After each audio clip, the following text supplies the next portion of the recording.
مصير الطغاة إلى مزبلة الأرض. قالوا أولسنا أحبابا؟ قال أنتم أصحابي. أحبابي أناس يأتون في آخر الزمان. السلام عليكم. من بعد الغياب 13 سنة الشيخ محمد الراشد النبلسي يعود مجددا إلى دمشق، وبالذات في المسجد الذي درس فيه. وفي هذا الفيديو هذا غادي نشوفوا المحاضرة ديال الشيخ الكبير. متبخلش عنا بلايك وعلى بركة الله. فرحا بزوال الطغاة واستبشارا بمستقبل أفضل لأهلنا ولبلادنا. الحمد لله على فرحة كل معتقل رأى النور بعد أن ظن أن ذلك من المستبعدات. الحمد لله، هذا فضل من الله عظيم جدا. ما فتئ يقول لي هذه الآية، لكن في السيارة يقول لي: يا بلال، وإما نرينك بعض الذي نعيدهم أو نتوفينك. ثم يقول لي: دورة الحق والباطل أطول من عمر الإنسان. يعني إذا بيجي رمضان، 1 رمضان ب1 نيسان، هذول بيجوا كل 36 سنة مرة. 1 رمضان 1 نيسان. لكن قال له: وإما نرينك بعض الذي نعدهم أو نتوفينك. قد لا يتاح للنبي وهو سيد الخلق أن يرى دولة الحق والباطل. مصير الطغاة إلى مزبلة الأرض. حقا علينا نصر المؤمنين، ويومئذ يفرح المؤمنون بنصر الله. هل أنت فرح سيدي بهذا النصر العظيم والسعادة الغامرة؟ والله الذي لا إله إلا هو، زوال الكون أهون على الله من أن لا ينصر عباده المؤمنين. الله أكبر! الله أكبر! عباده المؤمنين. اللهم لك الحمد. الحمد لله. سيدي دائما من على المنبر: وإليه يرجع الأمر كله سبحانه فاعبده وتوكل عليه. ما تعليقك سيدي؟ هذا هو التوحيد، وما تعلمت العباد أفضل من التوحيد: ألا ترى مع الله أحدا. التوحيد ملخص الدين. ألا ترى مع الله أحدا، ألا ترى معطيا أو مانعا أو محاسبا إلا الله. وما تعلمت العبيد أفضل من التوحيد. التوحيد ملخص بهذه المقولة: كل شيء وقع أراده الله. وقع بال5 قارات، البعد المكاني. وقع من آدم إلى يوم القيامة، البعد الزماني. كل شيء وقع أراده الله، لكن معنى أراده لم يأمر به ولم يرضه، لكن سمح به. فرق كبير. كل شيء وقع أراده الله معكوسة، كل شيء أراده الله وقع. والإرادة الإلهية متعلقة بالحكمة المطلقة. فالذي وقع لو لم يقع لكان نقصا في حكمة الله. والحكمة المطلقة متعلقة بالخير المطلق. شر مطلق يعني الشر للشر بالكون غير موجود، لكن هناك حالات سلبية مصيرها إيجابية. يعني ابن ما بده يدرس، أبو ما وافق، وأحيانا أدبه. لما كبر لحاله مهندس وعنده زوجة وأولاد ومكانة، تذكر أنه هذا التأديب كان أكبر نعمة. اسمعوا الآية: ولولا أن تصيبهم مصيبة بما كسبت أيديهم سيقول ربنا لولا أخرتنا، لولا أرسلت إلينا رسولا فنتبع آياتك من قبل أن نذل ونخزى. الآيات هنا المصائب. يعني للتقريب، مريضين في عيادة، الأول معه التهاب معدة حاد، أخضعه الطبيب لحمية قاسية جدا جدا جدا، 6 أشهر على الحليب فقط، بعدها شفاء تام. الثاني مع ورم خبيث منتشر بكل جسمه. سأله الثاني: ماذا أكل؟ قال له: كل ما شئت. أيهما أفضل؟ حمية قاسية كما نعيشها نحن هنا في بلادنا، أم يأس من الشفاء، حمية حمية. فلذلك كل شيء وقع أراده الله، كل شيء أراده الله وقع. والإرادة الإلهية متعلقة بالحكمة المطلقة، والحكمة المطلقة متعلقة بالخير المطلق. الشر مطلق بالكون ما في، بتناقض مع وجود الله. الحمد لله. يعني في تناقض مع العدل، مع الوجود أبلغ. جل جلال الله. شيء يؤكد وجود الله الحكمة المطلقة. فكل شيء وقع، مقولة رائعة جدا بالتوحيد، كل شيء وقع أراده الله. بالخمس قارات بعد مكاني، من آدم ليوم القيامة بعد زماني، وكل شيء أراده الله وقع معكوسة. والإرادة الإلهية متعلقة بالحكمة المطلقة، والحكمة المطلقة متعلقة بالخير المطلق. شر مطلق بالأرض ما في، بتناقض مع وجود الله. جزاك الله خير سيدي. سيدي أيضا يعني اليوم ربنا جل جلاله نسمع قوله تعالى: الذي كنتم تكررونه وقد مكروا مكرهم وعند الله مكرهم وإن كان مكرهم لتزول منه الجبال. ما تجليات هذه الآية؟ يعني لو اجتمعت قوى الأرض كلها على إنهاء جبل قاسيون الصغير لا يستطيعون، ما بيقدروا. الله ذكر تشبيه مذهل: وإن كان مكرهم لتزول منه الجبال بعد بأسا فلا تحسبن الله مخلف وعده رسوله. في أمن الإيمان واليأس لا يستحقه المؤمن. أي الفريقين أحق بالأمن إن كنتم تعلمون الذين آمنوا ولم يلبسوا إيمانهم بظلم أولئك لهم الأمن. لو الله قال الأمن لهم مع القرآن ولغيرهم، لهم الأمر والتقديم والتأخير في حصر. أولئك لهم الأمر وهم مهتدون. الله الأمن وهم مهتدون. الله يجزيك الخير يا سيدي. كان شيخنا جزاه الله خيرا يعني دائما في الأردن، جزا الله أهل الأردن كل خير. آمين. لأن الإنسان يشكر من ليس منا من لم يشكر الناس، من لم يشكر الناس لم يشكر الله. كان شيخنا دائما يقرأ لي قوله تعالى: وإما نرينك بعض الذي نعدهم أو نتوفينك فإلينا يرجعون. وكان يقول لي: إن لم يتح لنا أن نرى مصيرهم في الدنيا فحسبنا أننا سنراه في الآخرة. الله. لكن فضل الله عظيم، يا رب.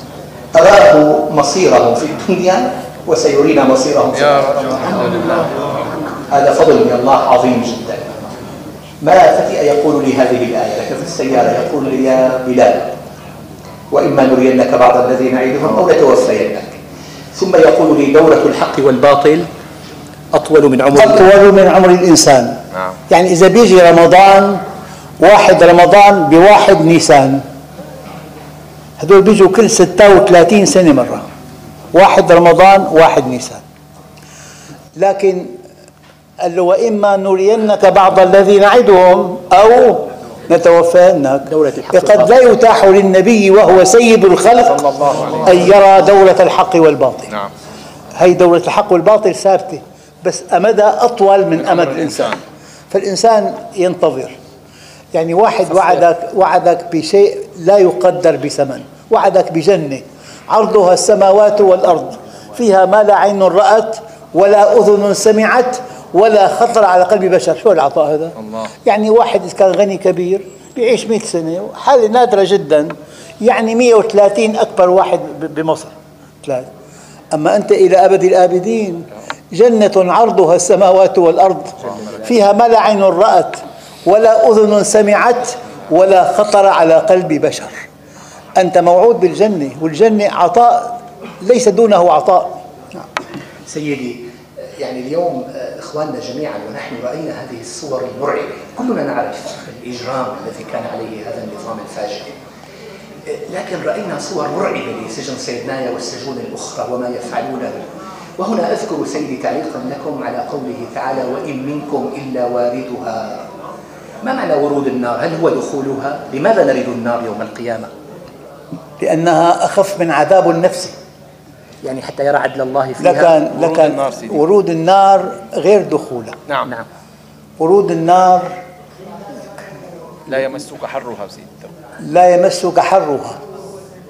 ولا أي سلبية من سلبياتها، لكن نرى مصير الطغاة. لكن نرى بأعيننا هذه مصير الطغاة. الله.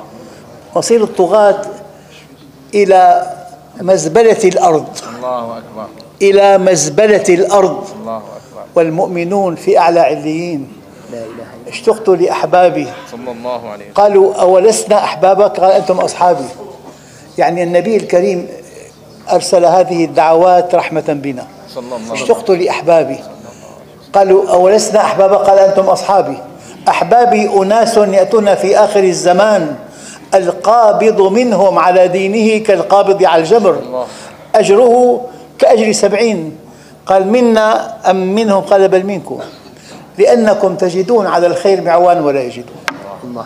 سيدي، خلقنا الله على هذه الأرض، يعني كنت تقول دائما كان يمكن أن يكون الكفار في كوكب ونحن في كوكب. أولا الله على كل شيء قدير سبحانه. هو واجب الوجود، واجب الوجود، لكن ما خلق ما سواه ممكن الوجود. ما معنى ممكن الوجود؟ أن يكون أو أن لا يكون، أو أن يكون على ما هو كائن أو على خلاف ما يكون. يعني ما كان ممكن بنص النص أنه الله يحط الكفار بالمريخ ارتحنا منهم. نعم. لا في جهاد ولا في مشكلة ولا في استعمار، كل السلبيات تنتهي. لكن الله أراد أن نكون معا على أرض واحدة وفي ظروف واحدة وفي أجر كبير. لأن الحق لا يقوى إلا الحق لا يقوى إلا بالتحدي. الحق يقوى بالتحدي. فلذلك الإنسان إذا كان على حق فليستبشر. يا رب. الحق هو الله. فلو شاهدت عيناك من حسننا الذي رأوه لما وليت عنا لغيرنا، ولو سمعت أذناك حسن خطابنا خلعت عنك ثياب العجب وجئتنا، ولو ذقت من طعم المحبة ذرة عذرت الذي أضحى قتيلا بحبنا، ولو نسمت من قربنا لك نسمة لمت غريبا واشتياقا لقربنا، ولو لاح من أنوارنا لك لائح تركت جميع الكائنات لأجلنا. فما حبنا سهل ومن يدعي قلنا له قد جهلتنا، فأيسر ما في الحب للصب قتله وأصعب من قتل الفتى يوم هجر. الله. بارك الله بكم يا سيدي. سيدي، أنت هل كنت تتوقع أن تجلس هذا المجلس هنا؟ توقع. والله ما كنت أتوقعها. لا إله إلا الله. الله أكبر.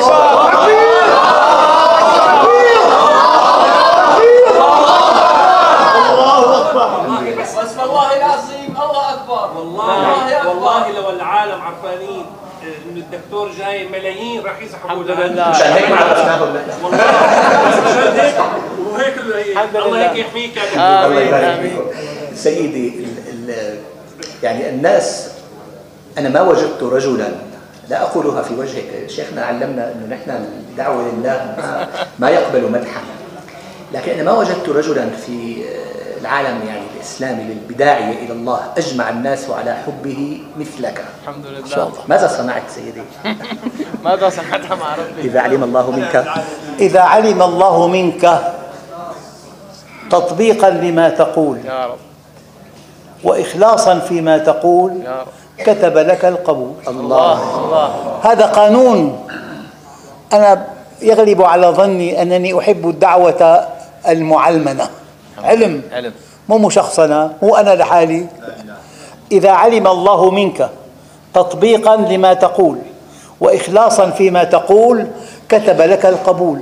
أعظم عطاء إلهي يناله إنسان في الأرض أن يقبلك عنده. الله. في جنة عرضها السماوات والأرض. يا رب لك الحمد. نعم. وأنا أشهد يعني أنني، وأنتم تشهدون معي، ما بتشهد معي فاروق؟ أنا أشهد أنني يعني ما سمعته قال شيئا إلا كان أول المبادرين إلى تطبيقه. تمام سيدي. يعني قوله يطابق فعله، أي المصداقية كما يقول.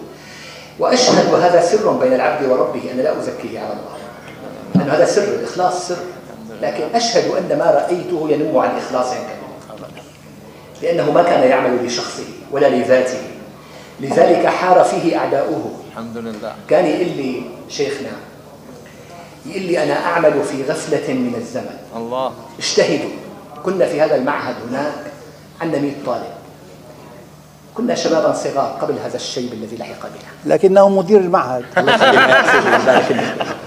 فكان شيخنا يقول لي اشتهلوا، نحن نعمل في غفلة من الزمن، هذا النظام المجرم كيف يعميه الله أنا ما بعرف، يقول لي والله كيف الله عم يعميه ما بعرف، كيف تاركنا ما بعرف، لأن الشيخ عاصرهم ويعرف إجرامهم. اللهم لك الحمد. من 63 شيخنا كان عمره بوقتها يعني ماذا نكبر الشيخ كثير، 30 28 سنة، كان يعرف إجرامهم منذ هذه الثورة المزعومة ثورة 8 آذار، يعرف كم هم مجرمون.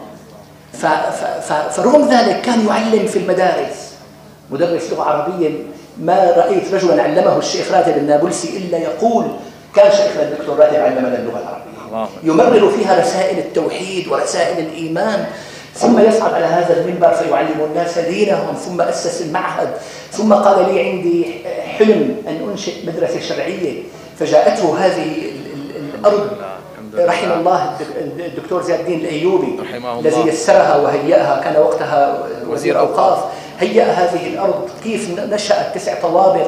الشيخ يقول هذا حلمي فقط نويته، لكن الله عز وجل يسره لأني نويته. كان يقول لي بدي إذاعة إسلامية تنشر الحق، فأصبحت دروسه في كل إذاعات العالم.